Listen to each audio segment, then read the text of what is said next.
Bem-vindas e bem-vindos ao CSA TV, o seu canal de notícias das Américas em português. Seguem agora os nossos destaques.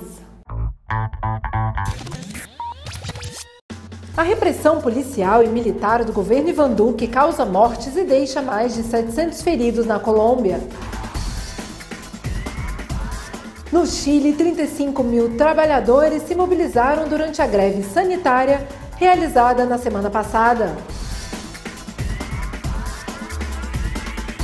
Segundo dados da OIT, a pandemia reduziu em 8,8% a quantidade de horas trabalhadas no mundo. Pepe Mujica apresenta bom estado de saúde após passar por cirurgia de emergência.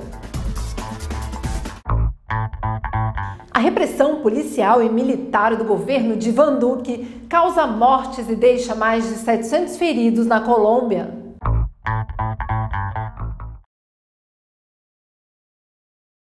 Os protestos continuam na Colômbia e a tensão segue nas ruas de todo o país com protestos de taxistas e de caminhoneiros. Jovens também protestam contra a violência policial. A crise política gerada pela proposta de reforma tributária é a maior dos últimos tempos no país. Apesar disso, o presidente Ivan Duque militarizou a resposta do Estado às manifestações, aumentando o quadro de violência e o uso da força repressiva. Ao longo dos últimos dias, as violações aos direitos humanos e as denúncias com vídeos gravados por manifestantes têm gerado uma grande mobilização internacional sobre o que está ocorrendo na Colômbia. Até o momento, foram registradas dezenas de mortes e mais de 700 feridos, sem qualquer perspectiva de solução na crise deflagrada contra o governo de Ivan Duque. A CSA e os sindicatos globais emitiram carta para a OEA e para as Nações Unidas sobre a violência na Colômbia.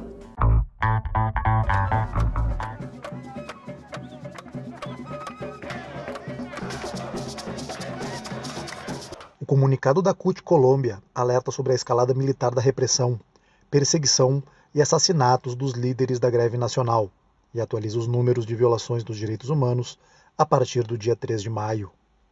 São 28 mortos, centenas de feridos, 12 mutilações oculares, 5 desaparecimentos e 6 violações por ESMAD. Mais de 700 prisões arbitrárias. A CUT aponta o presidente como responsável por esta situação e afirma: responsabilizamos o presidente Ivan Duque pelas atrocidades cometidas contra o povo colombiano. Denunciamos também o silêncio da imprensa cúmplice e apoiamos a continuação da greve com manifestações pacíficas de rua.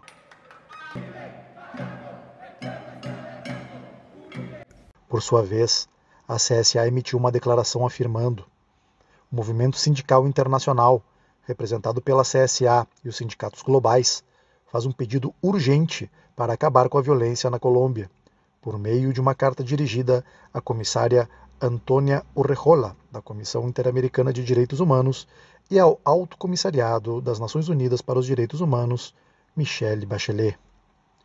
Na declaração, as organizações afirmam que estão profundamente alarmadas com os acontecimentos brutais e atrozes que ocorreram na Colômbia nestes dias. E também declaram o mais profundo repúdio à violência armada no país contra os seus próprios cidadãos. E o ministro da Fazenda da Colômbia renunciou em meio à crise causada pela proposta da reforma tributária.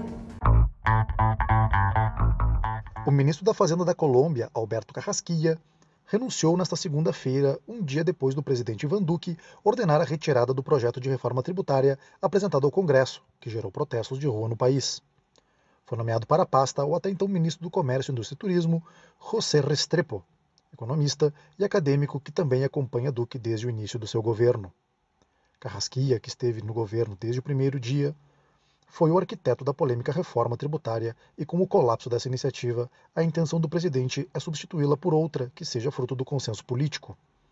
A inquietação social provocada pela reforma, que Duque tentou sustentar até o último momento apesar da iniciativa ter nascido sem nenhum apoio político, deu lugar a massivas manifestações de rejeição em todo o país, que começaram no dia 28 de abril e continuam até o momento. Por outro lado, o FMI sugere reformas tributárias na América Latina. O FMI publicou o relatório no qual afirma que a atual crise na América Latina em função da pandemia evidencia a necessidade de realizar reformas que orientem a região para o desenvolvimento econômico e social. A instituição também destacou a valorização dos preços das matérias-primas, pelo que considera um elemento que a América Latina deveria considerar para buscar mecanismos de orientação das suas políticas futuras. A crise também pode fornecer as condições necessárias para um novo consenso político sobre como proceder, principalmente se acompanhada de uma alta favorável nos preços das matérias-primas. Esta poderia ser uma oportunidade única para chegar a acordos fiscais abrangentes e resolver problemas estruturais de longa data, disse o FMI. Em relação às mudanças que devem ocorrer nos sistemas tributários latino-americanos, o fundo acredita ser necessário reduzir as desonerações tributárias, bem como aumentar o combate à evasão fiscal e à elisão fiscal. Da mesma forma, a entidade vê a necessidade de que mais pessoas físicas paguem imposto de renda na América Latina. Segundo a OIT, a pandemia reduziu em 8,8% o número de horas trabalhadas no mundo. A pandemia devastou o mundo do trabalho, destruindo empregos, negócios e estilos de vida, levando milhões à pobreza e revertendo o desenvolvimento global. Em uma mensagem para celebrar o Dia Internacional do Trabalho, o diretor-geral da OIT, Guy Ryder, exortou os funcionários, empregadores, governos e organizações internacionais a unir forças para alcançar um trabalho justo e decente para todos, em um momento em que a crise atingiu os mais vulneráveis. Segundo dados da OIT, a pandemia reduziu o número de horas de trabalho no mundo em 8,8% em 2020, equivalente a 255 milhões de empregos, 4 vezes mais do que a crise financeira de 2009. Recordando o sacrifício de muitos trabalhadores na luta contra o Covid-19, o diretor da OIT pediu que a determinação de construir um futuro melhor e os valores da justiça social ou os direitos fundamentais no trabalho. E a CEPAL prevê um crescimento de 4,1% na economia da América Latina. Os países da América Latina registrarão um crescimento econômico médio de 4,1%, insuficiente para compensar o impacto da queda do PIB no ano passado, em decorrência da pandemia de coronavírus, disse a CEPAL. A nova estimativa é melhor do que a anterior, de 3,7%. A região contraiu 7,1% em 2020, vai crescer 4,1% este ano, mas não será suficiente para recuperar o nível de atividade pré-pandêmica, disse a secretária executiva da CEPAL, Alicia Bárcena, apresentando um trabalho intitulado Covid-19 e a crise socioeconômica na América Latina e no Caribe. E na América Central, mais de 30 milhões de pessoas sofrem com insegurança alimentar.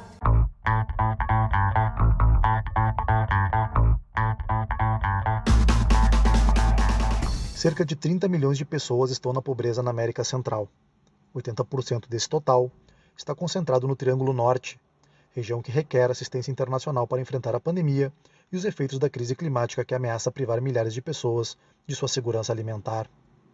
Na América Central, com cerca de 48,5 milhões de habitantes, mais da metade da população vive na pobreza, ou seja, quase 30 milhões de pessoas, segundo o economista sênior do Instituto Centro-Americano de Estudos Tributários, Ricardo Castanheda. Segundo ele, mesmo quando ainda não tenhamos dados oficiais, é sabido que mais de 2 milhões de pessoas passaram a estar abaixo da linha da pobreza na América Central.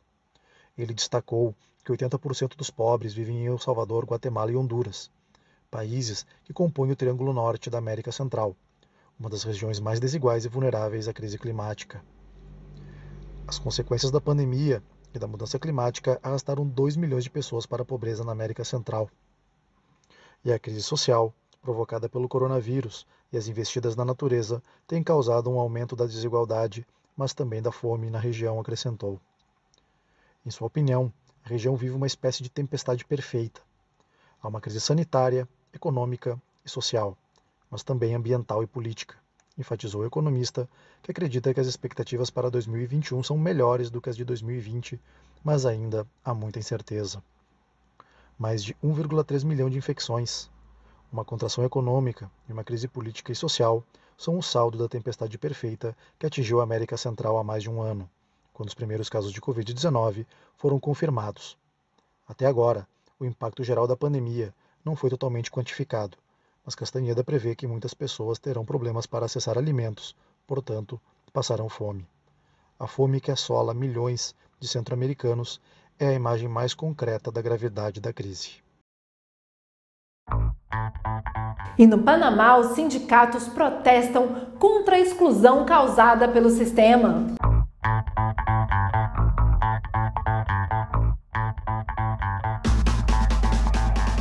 No Panamá, membros de diversos sindicatos se mobilizaram pelo centro da capital.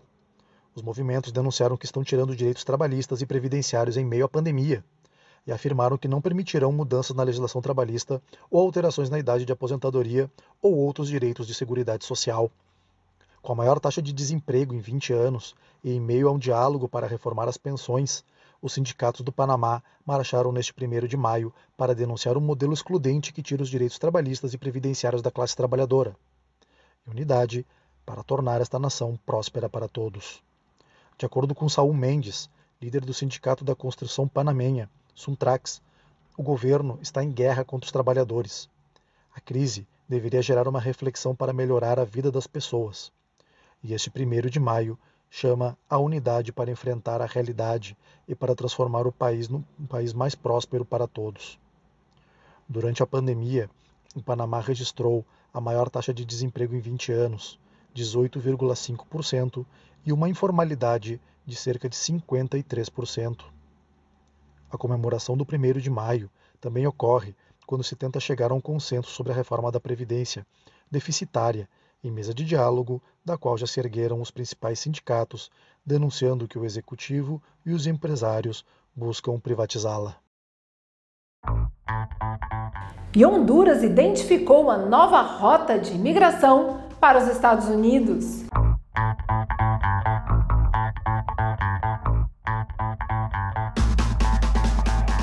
A região de Torres, no leste de Honduras, tornou-se uma nova rota que imigrantes africanos, cubanos e haitianos estão usando para seguir para o norte, a fim de chegar aos Estados Unidos.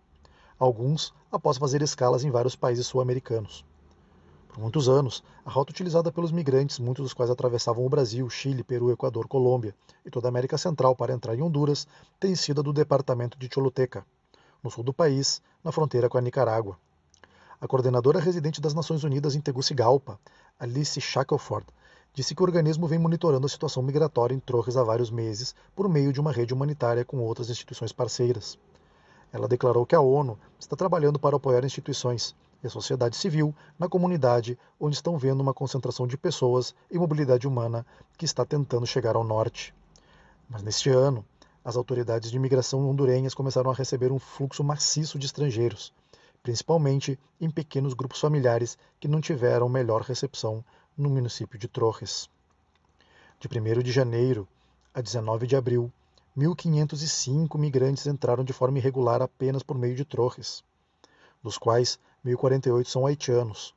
Cerca de 300 haitianos aguardam uma consulta de imigração, o que significa acelerar legalmente a saída do país. Esse imigrante comenta que foi explorado diversas vezes por coiotes e que teve que pagar mais de $200 para cruzar as fronteiras. Segundo ele, a situação não é fácil, principalmente para os imigrantes com problemas econômicos, o que os obriga a permanecer em território hondurenho até que possam pagar as suas dívidas. Alguns dos 1.084 imigrantes haitianos que chegaram a Torres ficam em centros fornecidos por organizações humanitárias, incluindo igrejas e outros hotéis da comunidade. Autoridades municipais, a Comissão Permanente de Contingência, igrejas, se uniram no atendimento dos imigrantes, embora não tenha sido dos melhores por falta de espaços físicos e outras exigências, acrescentou a mesma fonte. O governo e o Congresso de El Salvador golpeiam a Suprema Corte, agravando a crise política no país.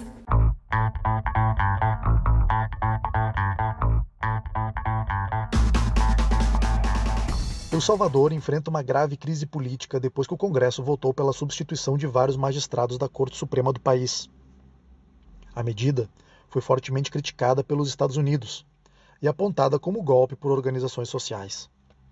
O parlamento, que tomou posse no sábado, com ampla maioria governista, votou pela destituição dos 5 magistrados da Corte e dos seus respectivos suplentes. A situação ainda causa um embaraço jurídico que envolve as atribuições entre os poderes executivo e legislativo, e reconhecem 5 advogados votados e empossados como novos magistrados constitucionais. Mas a Câmara Constitucional indicou na decisão que estas decisões violam a forma republicana do governo indicada pela Carta Magna. O secretário de Estado dos Estados Unidos conversou com o presidente de El Salvador, Nayib Bukele, e expressou a sua profunda preocupação com a decisão do parlamento de destituir os juízes e o procurador-geral Raul Melara de seus cargos. O secretário observou que um judiciário independente é essencial para a governança democrática. Ele também defendeu que o procurador-geral Melara está lutando contra a corrupção e a impunidade, e é um parceiro eficaz no combate ao crime, tanto nos Estados Unidos quanto em El Salvador, segundo um comunicado. No Chile, mais de 35 mil trabalhadoras e trabalhadores se mobilizaram durante a greve sanitária. Essa e outras notícias no próximo bloco. No Chile, 35 mil trabalhadoras e trabalhadores se mobilizaram na greve sanitária ocorrida na semana passada. Segundo Bárbara Figueiroa, secretária de Política Econômica e Desenvolvimento Sustentável da CSA, a manifestação demonstrou a diversidade de pautas e de segmentos, destacando que foi entregue uma carta exigindo providências à presidência do Chile. Pepe Mujica apresenta bom estado de saúde após se submeter a uma endoscopia para a retirada de uma espinha de peixe atravessada no esôfago. A notícia tranquiliza os seguidores do ex-presidente uruguaio espalhados pelo mundo. O presidente dos Estados Unidos, Joe Biden, realizou um discurso histórico no Congresso do país, exaltando o trabalho dos sindicatos e das pautas progressistas. Segundo ele, Wall Street não construiu o país, e sim a classe média. E quem construiu a classe média foram os sindicatos. Na Venezuela, o presidente Nicolás Maduro realizou mudanças no Ministério da Educação, nomeando Eduardo Piñatti. No Ministério do Trabalho, designou a José Ramón Rivero, que deixará o mandato de deputado nacional. E o comércio eletrônico avança, chegando a 25% da população mundial.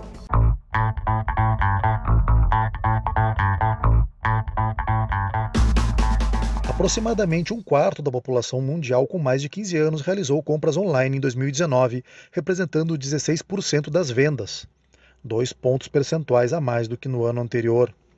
Deste total, a maioria dos compradores preferiu comprar online de fornecedores locais, mas 360 milhões de consumidores, ou seja, 1 em cada 4, optaram pela compra no exterior, tendência que os especialistas observam ser cada vez mais acentuada. A Agência das Nações Unidas para o Comércio e Desenvolvimento publicou um relatório sobre a evolução do mercado eletrônico e o impacto da crise da saúde nesse setor, cujas vendas já somavam 26,7 bilhões de dólares em 2019, 4% a mais do que no ano anterior. A pandemia impulsionou as vendas online em 2020 e pode representar 19% do total em vendas globais. O volume bruto de mercadorias, a Alibaba da China é o primeiro, em e-commerce global, cujo volume de mercadorias vendidas cresceu 20% em 2020, de acordo com dados preliminares. Em seguida vem a Amazon, que registrou um aumento de 38%, e as chinesas JD.com, Pinduoduo e a canadense Shopify. E no Brasil, para se vacinar, indígenas da etnia Matiz navegam até por 12 dias.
gente traz alguns artesanatos, os produtos também, que a gente vende sarabatana e flecha e demais que a gente traz da aldeia. Aí a gente vende e aqui em Atalaia a gente vende muito pouco, né? Assim, 50, 10, 25 reais. Não sei como é que tá por fora, né? Aqui a gente consegue gasolina, a gente vai retornando para a aldeia.